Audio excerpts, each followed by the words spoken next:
Locks and keys are everyday objects with a fascinating history and mechanics.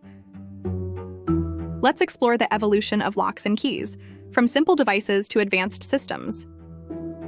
The fundamental principle of locks is to control access using a physical key. One of the most common locks is the pin tumbler lock.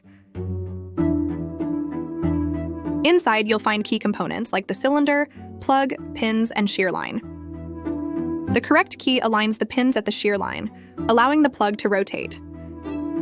Locks serve different functions, like passage, privacy, entrance, classroom, and storeroom.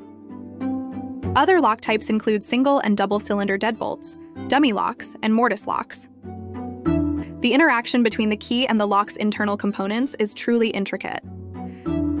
Locks and keys provide security and control access to our valuables and spaces.